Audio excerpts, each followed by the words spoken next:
për të diskutuar për gjeopolitikën dhe situatën në linjën e mesme, ku në studio më është bashkuar eksperti që ndërkombëtare Roel Domi, kënaqësi që je pjesë e ditarit të fundjavës dhe sigurisht për të folur çështje që nëse në kilometra mund të duket larg efektet në shoqërinë shqiptare i ka dhënë, po jo vetëm në Shqipëri, por në të gjithë planetin, në të gjithë botën, pasi ngushtica e Hormuzit quhet ngushtica e naftës, ngushtica e energjisë. Si paraqitet situata në lidhje mesme referuar dhe zhvillimeve në 24 orët e fundit, pam nga presidenti Trump, i cili në ditë më parë duk sikur lëshoi, themi u tregua më i zbutur ndaj Iranit, duke nënvizuar se nafta iraniane e cila kishte dalë nga gjiri Hormuzit para se nisë aksionet luftarake, nuk do të ishin në sanksione, më pas shpërfaqësoi sërish gjuhën duke nënvizuar që do sulmonte termocentralet nëse nuk lironte ngushtica e Hormuzit. Pra, duke se situata është ende, jo e paqartë, anëse çfarë po ndodh dhe pasojat po ndihen gjithnjë më shumë. Mendoj që ke të drejtë, në situata është e paqartë dhe ja përmendë po ashtu me shumë drejtë që ngushtica e Hormuzit, siç e kemi parë dhe nga impakti në çmimet e naftës, është goxha e rëndësishme për tregtinë globale të naftës, për tregtinë e madrave të tjerë. Ne di mjaft mirë që nafta në fakt është material kyç jo vetëm për transportin, por edhe për prodhimin e një sër artikujsh të tjerë, kështu që normalisht rritja e çmimit të naftës, siç ne edhe kemi parë, ka impakt në inflacionin global. Të mos harrojmë që nëpërmjet ngushticës së Hormuzit kalojnë dhe 20% e totalit të naftës globale, pra është 1/5 e naftës globale që kalon nga ajo ngushticë dhe të paktën nga deklaratat, por dhe nga raportimet që kam parë unë, kemi një bllokim të ngushticës nga pala iraniane, është akoma e paqartë, por duket se kjo po ndodh dhe me çka kam lexuar unë pak nga një analizë e Yahoo Finance, Irani po tarifon $2 milion çdo anije, e cila do të kalojë nga ngushtica e Hormuzit. Kuptohet, kjo është një sjellje e papërgjeshme sipas mendimit tim të Teheranit zyrtar, sepse ti po paralizon ekonominë globale, siç po i prish punë edhe vetes dhe në vazhdën e kësaj kuptohet që ka pas një sër deklaratash dhe nga presidenti Trump, së pari një herë duke thënë që ne nuk do të harrojmë faktin që në këtë luftë nuk po përfshihen partnerët tanë evropianë kur vjen puna tek çlirimi i ngushticës së Hormuzit. Pastaj tha që NATO pa Shtetet e Bashkuara të Amerikës është një tigër letre, që në një farë mënyrë është e drejtë, sepse Shtetet e Bashkuara të Amerikës janë fuqia preponderente në NATO, pra NATO nuk ka të fuqinë deterrente që ka pa Shtetet e Bashkuara të Amerikës, dhe përmendë me shumë të drejtë dhe këtë pjesën e çlirimit ose shkrirjes së aseteve, se nuk dieta është nafta apo jo, por po negociatat po vijojnë dhe në këmbim të një kapitullimi të Iranit, pra çlirimit të ngushticës së Hormuzit, eliminimit total të materialit bërthamor, mund të ketë lëshime nga pala amerikane, për shembull në raport me shkrirjen e aseteve iraniane. Nuk dihet çfarë asetesh janë, mund të jenë dhe naftë në fakt, por flitet për asete në përgjithësi. Nga ana tjetër, po përmendet afrimi i trupave amerikan në lindjen e mesme. Ka disa skenarë në fakt. Unë në fillim të javës lexova për afrimin e 2500 trupave për të futur në ishullin Karg. Ishulli Karg është ishulli që ka numrin më të madh të rafinerive të naftës, domethënë 80% e naftës së Iranit, që Irani nxjerr, përpunohet nga rafineritë e ishullit Karg dhe pati një bombardim amerikan të instalacioneve ushtarake. Tani më mund të ketë një hyrje e vogël e trupave për të konfiskuar naftën atje. Flitet që trupat mund të futen dhe në Iran për të marrë materialin bërthamor, megjithatë uraniumin, po, pra uraniumi edhe për teleshikuesit, uraniumi i pasuruar, se uraniumi vetë nuk përdoret për armë bërthamore, por uraniumi i pasuruar mbi një nivel të caktuar, më duket se mos gaboj ke 30% që po duhet ta rikonfirmoj edhe këtë gjë, përdoret për armët bërthamore. Kështu që ose do ketë ushtar amerikan për të marrë këtë material që nuk ndodhet në ishullin Karg, ose pastaj veprimet amerikane do zhvillohen në ishullin Karg për të paralizuar ekonominë e Iranit, sepse nafta është shumë e rëndësishme për ekonominë e Iranit. Sigurisht, në shqivet një aset cilin kanë ende që mund të mbajnë gjallë kapitalin e tyre, por natyrshëm lind pyetja. Përmendë qartë që ishulli Karg është rafineri për punimin e naftës. Pra, vetë ju duket se po dislokoshu ushtarët aty, duke parë dhe qasjen që ka bërë Irani kohët e fundit, duke se vënë në rrezik. Nuk kanë qenë pak të rastet kur Irani ka sulmuar, më themi, edhe rafineritë e naftës të fshinjë të tij në lindjen e mesme, në vendin e Gjirit Persik. Shiko, patjetër që në këtë operacion ushtarak ka dhe rreziqe, domethënë është sulmuar një bazë amerikane dje në Bagdad, kemi dhe një ambasadë amerikane po ashtu të sulmuar në Bagdad, po prap dje u raportuar se ishulli ushtarak Diego Garcia, që është një ishull i Chagos, pra ka qenë pjesë e perandorisë britanike, është afër Mauritiusit, po është një bazë amerikane dhe britanike tani më ndarë, midis amerikanëve dhe britanikëve, ishte sulmuar nga një raket balistike interkontinentale iraniane dhe distanca nuk ishte e vogël, domethënë 4000 kilometra. Ishte 4000 kilometra, për këta që thonë që raketat e Iranit nuk vinë dot në Evropë. Ne duam që mos vinë në Evropë, por arsyeja pse Shtetet e Bashkuara të Amerikës kanë ndërhyrë në Iran është pikërisht kjo, se nuk mund të ketë një regjim beligerant, raketa balistike interkontinentale, të cilat po ta bësh me ekuivalente, pra 4000 kilometra ishte ky ishulli, po ta lidhësh me Evropën, është siç shkoj deri në Finland ose shkoj deri në Norvegji, pra përshkruan gjithë Evropën. Pra në një farë mënyre pozon rrezik real për edhe vendet e tjera atje, vendet e Bashkimit Evropian.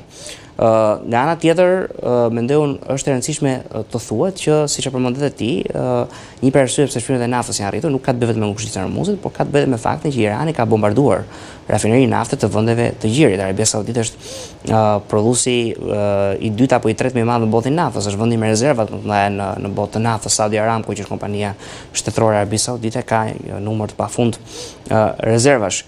Kështu që në këtë kuadër ka pas impakt dhe në rritjen e çmimeve, dhe nga ana tjetër mendoj unë vlen të përmendet edhe fakti që ky nuk është vetëm zhvillim në lidhjen e mesme.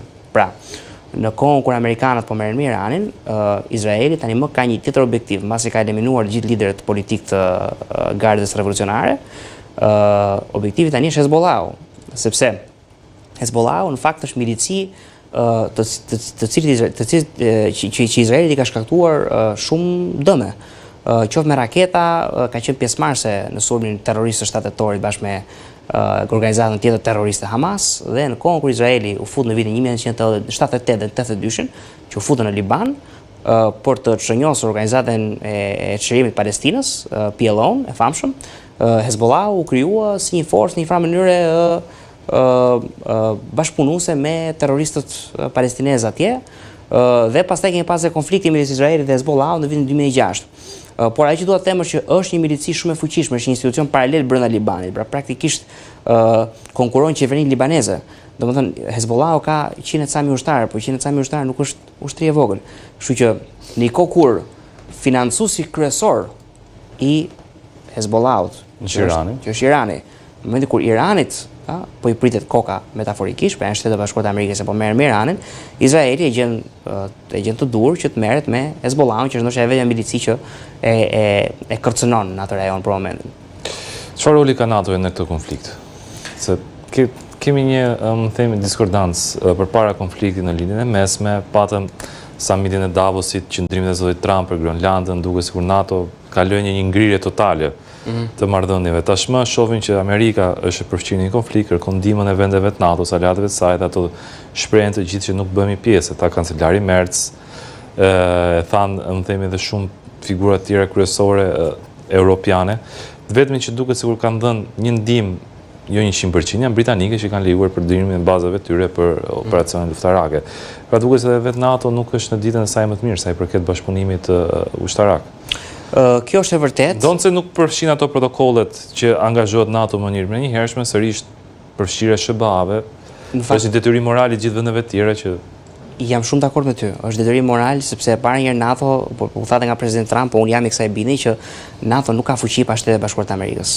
Pra, një për arsye pse ne për shembull gjithmonë kemi pasur frikë largimin e SBA-ve nga NATO, është pikërisht kjo. Dhe të mos harrojmë që nuk kjo përplasja nuk është përplasja e parë midis aleatëve euroatlantik. E kemi parë dhe ke bordi i paqes. Pra, president Trump krijoi një organizatë të re që kërkoi qartësisht të rivalizonte dhe kërkon në fakt të rivalizojë Organizatën e Kombeve të Bashkuara. Të mendojmë çfarë duan për bordin e paqes, ka shumë kritika që edhe unë mund t'i bëj kundër bordit të paqes, por mendoj që në kuadër të sinergjisë politike brenda perëndimit kolektiv, do ishte mirë që edhe vendet e Bashkimit Evropian të ishin bashkuar bordit të paqes, nuk e bën. Tani ka një, kur i thon once in a lifetime opportunity, pra një mundësi që vjen një herë që Bashkimi Evropian të tregojë që është i vlefshëm. Nuk bëhet fjalë të bashkohet luftës amerikane në Iran, por bëhet fjalë të ndihmojë Shtetet e Bashkuara të Amerikës në çlirimin e ngushticës së Hormuzit. Për shembull, presidenti Trump i ka dhënë deadline dje apo sot 48 orë regjimit të Iranit, ose hapni ngushticën ose do të bombardojmë gjithë power plants, pra gjithë to termocentralet dhe hidrocentralet, nuk e di me çfarë prodhojnë energji elektrike, por centralet e prodhimit të energjisë elektrike. Dhe këto power plants normalisht e çojnë Iranin me sjet, Irani s'ka më drita nëse bombardohen. Dhe ka ardhur puna deri këtu sepse aleatët evropian fatkeqësisht nuk duan të përfshihen.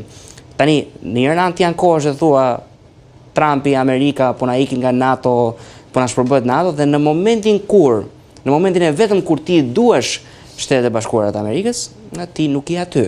Kështu që këtu ka një problem të madh mendoj në mënyrën si udhëheqësit evropian po e qasin këtë punë, dhe nga ana tjetër kemi parë edhe ata frimiteten jo të mirë me Kinën, për shkakun që unë kam parë edhe nga liderët evropian, po pa edhe nga kryeministri kanadez Mark Carney që për herë të parë, ndoshta edhe i shtyr pak nga këto shakat e Trumpit për shtetin e 51, por për herë të parë në shkroi një marrëveshje të bashkëpunimit strategjik me Kinën në një kohë kur ne di mjaft mirë të dy që pse u hoq Nicolas Maduro nga pushteti, sepse konsideroi një regjim pro-kinez, pra doktrina Monroe, dominimi amerikan në hemisferën perëndimor nuk pranon regjime të këtij lloji. Venezuela iku, së shpejti do të kemi mendoj një ndërhyrje ushtarake në Kubë. Ka nis protestat atje sepse socializmi e ka shkatërruar atë komb. Dhe presidenti Trump dje apo pardje kërcënoi në një farë mënyrë Gustavo Petron, kryeministrin e presidentit e Kolumbisë, që duke qujtur narkotrafikantë etj dhe që duhet bëjmë më shumë kundër luftës ndaj karteleve të drogës. Pra për t'ju përgjigjur pyetjes tënde, ka një përçarje e cila nuk duhet të jetë. Domethënë fakti që Irani kërcënon që do sulmoj vendet evropiane, që s'është nuk është kërcënim për të marrë seriozisht se nuk kanë baza europianët, nuk kanë shumë baza amerikanët, po europianët thuaj se kanë shumë pak baza në lindjen e mesme. Pra për çfarë duhet të shqetësohet Evropa? Në një kohë kur do duhet të asistonte Amerikën në çlimin e ngushticës së Hormuzit që mbi të gjitha gjëja fundit që do të them, impakton më shumë Evropën. Si pa Amerika 4% të naftës e vet merr nga ngushtica e Hormuzit. Kë impakton kjo luftë? Impakton Evropën, dakor? Impakton Indin, impakton Kinën mbi të gjitha. Edhe një gjë të fundit se kisha ndërmend ta thoja më vonë pjesën e Kinës, por atë do të pyesë edhe për Kinën, çfarë po bën Kina në këtë moment? Duket shumë e heshtur, por ndërkohë është shumë aktive njëkohësisht. Kina ka një problem me pozicionimin e vet dhe një prej arsyeve pse unë mendoj që ky aksion ushtarak ka qenë mjaft i nevojshëm është sepse e vë Kinën në këtë dilemë. Pra, në njërin anë, Kina sigurisht nuk e do këtë luftë, sepse ka një regjim pro-kinez atje, që kontrollon 1/5 e naftës botërore që kalon nga ngushtica e Hormuzit. Por nga ana tjetër, Kina tani kupton që Irani nuk fiton dot dhe kërkon ndoshta që Irani sigurisht nuk fiton dot dhe kërkon që Irani të në një farë mënyrë të kapitullojë. Pra është një dilemë, por kjo luftë unë mendoj në aspektin strategjik po bëhet për një arsye dhe një arsye të vetme. Është mendoj unë pjesë e veprimave amerikane në këtë luftë të ftohtë ndaj Kinës. Pra është e qartë që Kina nuk mund të kontrollojë dot 1/5 e naftës, e kalimit të naftës globale nëpërmjet Iranit. Kështu që aty lëvizet ky regjim dhe vjen një regjim tjetër në mënyrë që Kina, që rrezikon dominancën amerikane në gjysmën e dytë të këtij shekulli, të mos ketë kontroll mbi atë nyje aq nevralgjike të kalimit të naftës. Kur nisën aksionet e SBA në Iran, po sigurisht në Venezuelë, disa analistë ndërkombëtar ishin të idesë që gjithçka bëhet për të dobësuar pozitat e Kinës sa i përket furnizimeve të saj me hidrokarbure. Marrëveshje që kishte kredit që kishte dhënë Venezuelës jo kundrejt vlerave monetare, por kundrejt naftës hidrokarbureve direkte, njëjta gjë me Iranin ku është një nga furnizuesit kryesorë të Kinës.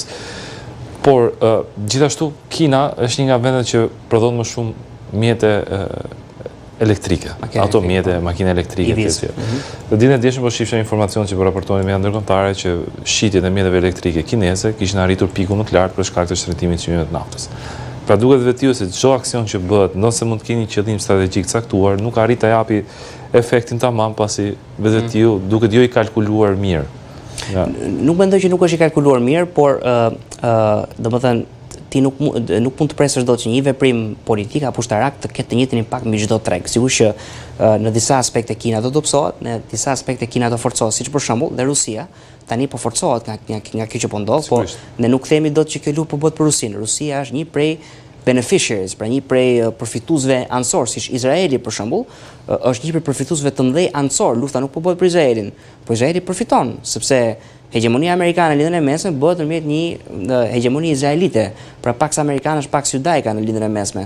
Dhe Izraeli ka kohë që do dobësimin e regjimit të Iranit për hallat e veta, por nuk do, kjo s'do të thotë që është bërë për Izraelin.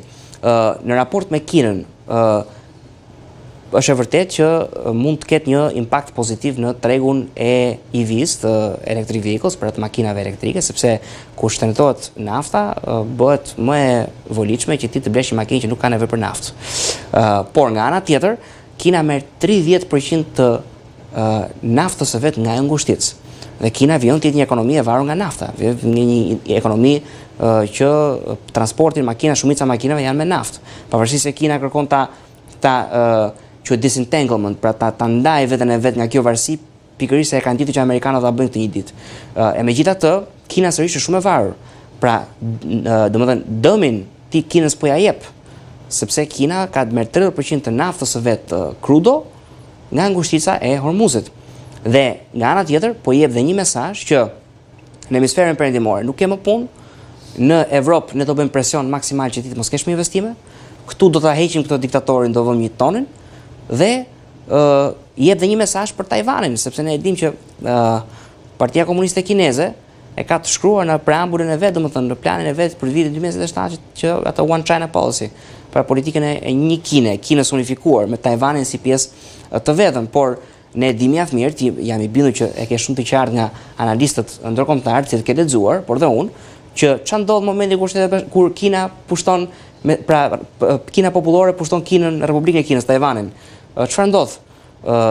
80% e TSM-ve, e këtyre e semiconductors, chipave, nëpërmjet kompanisë TSM, prodhohen në Tajvan. Kina merr kontroll mbi çdo gjë, nga telefoni, ke kompjuteri, ke televizori, ke makinat. Jo proponents, por sigurisht 80% e çipave prodhohen në Tajvan, po prodhimi atyre çipave sigurisht bëhet nëpërmjet lëndës parë që marrin prodhimet holandeze. Patjetër. Në rast se nuk është e zotëron 100% apo e sfidon 100% tregun, por është gjithashtu diçka e rëndësishme, pasi vetë ju nëse kontrollon dhe ishën Tajvani, praktikisht kontrollon gjithë tregtinë që ndodh nga lindja deri në siç për shembull kemi një marrëveshje para pak kohësh, mos gaboj verën e kaluar ka qenë, po një marrëveshje midis Gjermanisë dhe Serbisë. Sepse për të bërë këto bateritë duhet litiumi. Ngritja e minjerës litiumit në Serbi. Pra, sepse Evropa tani kërkon pavarësi nga Kina për këtë pjesë. Dhe një gjë të fundit që do të përmendja në raport me naftën e Venezuelës, është shumë interesante strategjia kineze për të kredin me naftë. Pra ti nuk paguash me shkëmbim në natyrë, është fiks metodë mesjetare. Është metodë mesjetare, por ka një arsye. Dhe arsyeja ka të bëjë me faktin që edhe pse Venezuela ishte vendi me rezervat më të mëdha të naftës në botë, Venezuela kishte një nxjerrje shumë të ulët të naftës, për shkak se sistemi socialist atje nuk ka lejuar kompanitë private amerikane të funksionojnë, ta nxjerrin naftën, ta bëjnë të përpunueshme dhe të tregtueshme. Pra çka kuptimi ka të kesh naftë kur ti s'e dot, nuk ka kuptim. Dhe në këtë aspekt Kina ka thënë thjesht na e sillni në naftën se e zgjidhim ne atë punë. Se ju s'keni kapacitete për ta përpunuar, për ta bërë të tregtueshëm në treg. Por është e qartë që jemi në një luftë të ftohtë. Nuk e dim akoma jemi ke ky rendëri botror apo jo, po qartësisht një luftë e ftohtë midis SBA-s dhe Kinës, dhe SBA-ja po kërkon me të drejtë, mendoj unë, ta dëmtojë sa më shumë Kinën. Po për Rusia në këtë moment, çfarë po bën sipas teje? Dhe pyetja sigurisht nuk është vetëm aktuale për muajin e fundit, po më duhet ta shtri edhe me samitin e famshëm të Alaskës. A duket derivat i asaj se çfarë ndodhi atje, situata aktuale?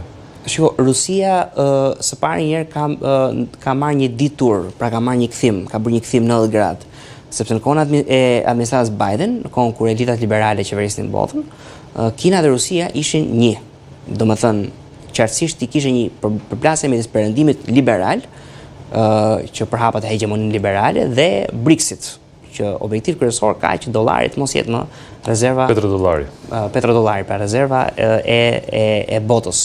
Sepse në fakt me këtë borxh që kanë Shtetet Bashkuara të Amerikës dhe më shumë para sa printojnë, dollari do kishte dalë jashtë vlerës, por nuk ka dalë jashtë vlerës sepse është vjen të mbetët the global reserve currency, pra ngjelet rezerva globale.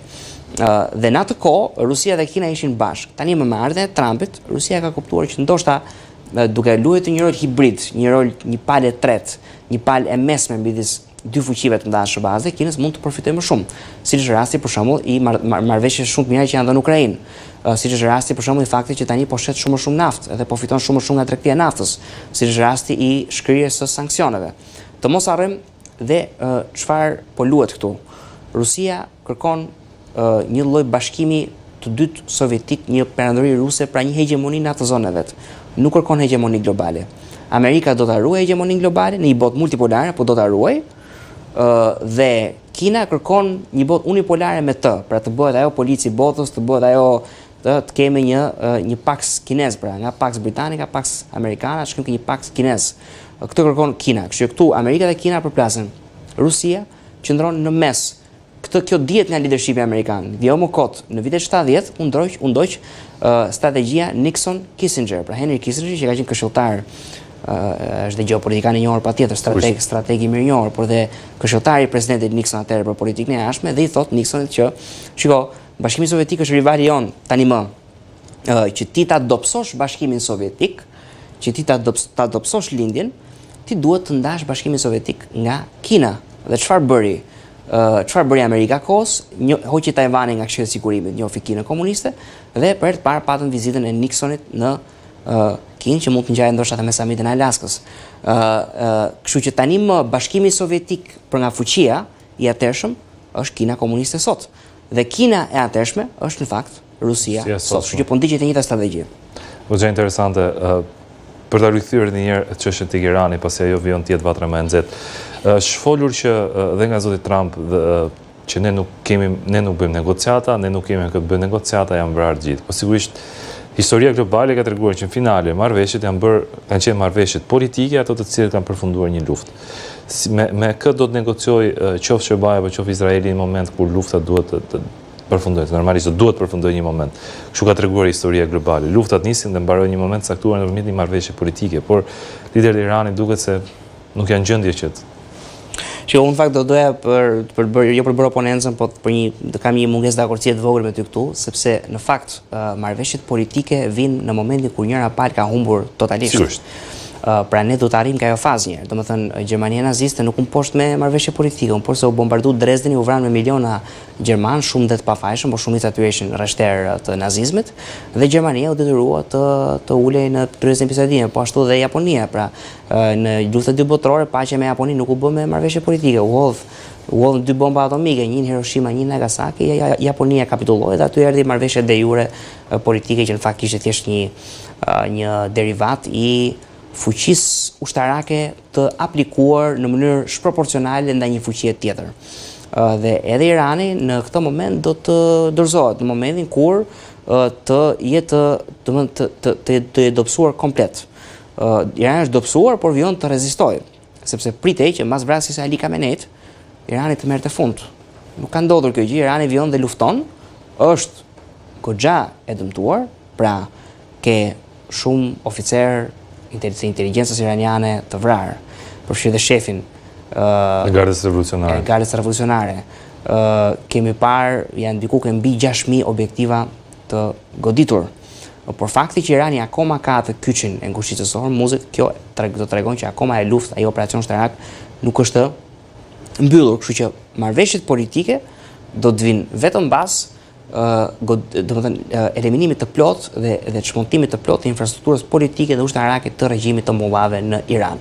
Ka një problem këtu Shtetet e Bashkuara të Amerikës, sepse zgjidhja është, në fakt, nëse ti do një qeveri tranzicionale, ose nëse ti do një Iran pas ajatollave, është rikthimi i Shahut.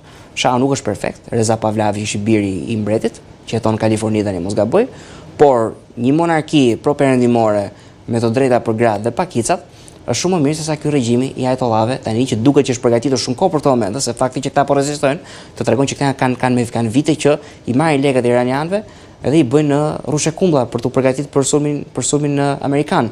Në një kohë ku sot po lexoja një lajm, kartmonedha, tani Banka Qendrore e Iranit ka filluar të printoj kartmonedha 1 milion rialçe, domethënë kartmonedha që janë dhe ajo kartmonedhë ka vlerë $7.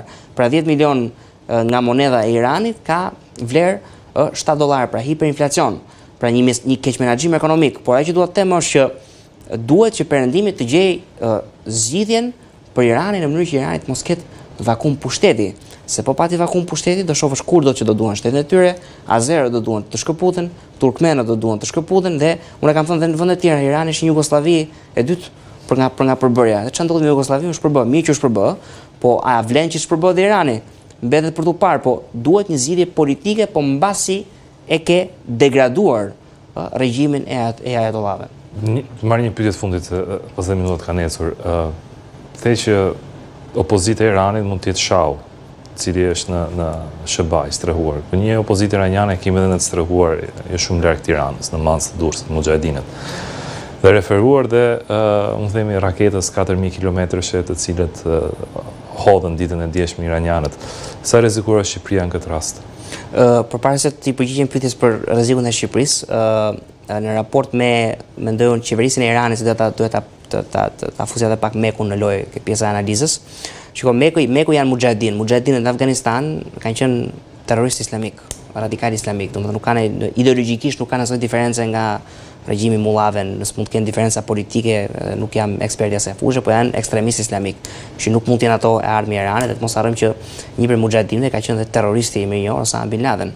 Domethënë Bin Ladeni ka qenë mujahedin në Afganistan, në kohën kur Bashkimi Sovjetik pushtoi Afganistanin, në atë kohë për të bërë të mundur që Afganistani të mos bëjë vend komunist, këta u mbështetën nga perëndimorët dhe pastaj historia vajti ashtu siç vajti. Që këta i kthyen kurrizin perëndimorëve dhe e kthyn Afganistanin në Republikë Islamike. Nuk është Meku zgjidhja, nuk është, domethënë islamizmi radikal nuk mund të jetë zgjidhja për Iranin. Zgjidhja për Iranin do të jetë demokracia, nuk bëhet dot se ai popull nuk është i përgatitur, ato popull nuk janë të përgatitur për demokraci, nuk e duan demokracinë. Monarkia but pro-perëndimore do ishte zgjidhja më e mirë, mendoj unë. Për të përgjigj pyetjes në raport me raketat. Është e mira, unë e kam thënë edhe në vende të tjera që të mos krijohet panik. Domethënë agjencitë tona të inteligjencës janë të rakorduar që gjithë kohës me agjencitë partnere. Nuk kanë indikacion që Irani do të sulmojë Shqipërinë. Në rast një sulmi të tillë larg qoftë mos zot mos ndodh, por në mënyrë automatike të menjëhershme do të aktivizohet artikulli 5 i mbrojtjes kolektive të NATO-s dhe NATO e ka për detyrë të shkojë në luftë me Iranin. Në fakt e kemi parë dhe me Turqinë se domethënë se ne përmendëm konfliktin NATO-Iran, por harruam të thonim që 3 raketa iraniane kanë hyrë në territorin turk. Pati qasë që s'ishin hedhë nga ta? Paktën nga Mujahedini, nga Ajatollahu i ri. Po, Ajatollahu këtë do thotë që se kemi hedhë ne. Këtë thotë çdo person që bën diçka, thotë nuk e kam bërë unë. Por ne dimë që nga ata është hedhur, ose të paktën dëgjojmë agjencitë e partnerëve tanë dhe aty marrim lajmet. Dhe sigurisht që NATO, domethënë do duhet hynte në luftë me Iranin, në rast se kjo do ndodhte dhe Irani e di këtë gjë. Dhe duke ditur që Irani e di këtë gjë dhe Irani mund të çmontohet totalisht në rast se hyn tash skema Amerikën dhe Izraelin përballë, po këtë 20 e ca vende me ushtritë e tyre që do të sjellin ushtritë e tyre aty këty, ti merr fund. Pra Irani e di që ajo është një red line, ose është një vije kuqe që nuk e kalon dot. Që s'do ta kaloj. Nëse qartërohet, faleminderit për gjithë analizën tënde mbi zhvillimin gjeopolitik, sigurisht për të sqaruar edhe opinionin publik atë se çfarë ndodh përmendëm fillim larg me kilometra, por sigurisht ndihet afër edhe në Shqipëri. Ne do të shputemi për një hapësirë publicitare pasi kemi ardhur në fund të pjesës së parë të ditarit të fundjavës, pasi takohemi në orën 14.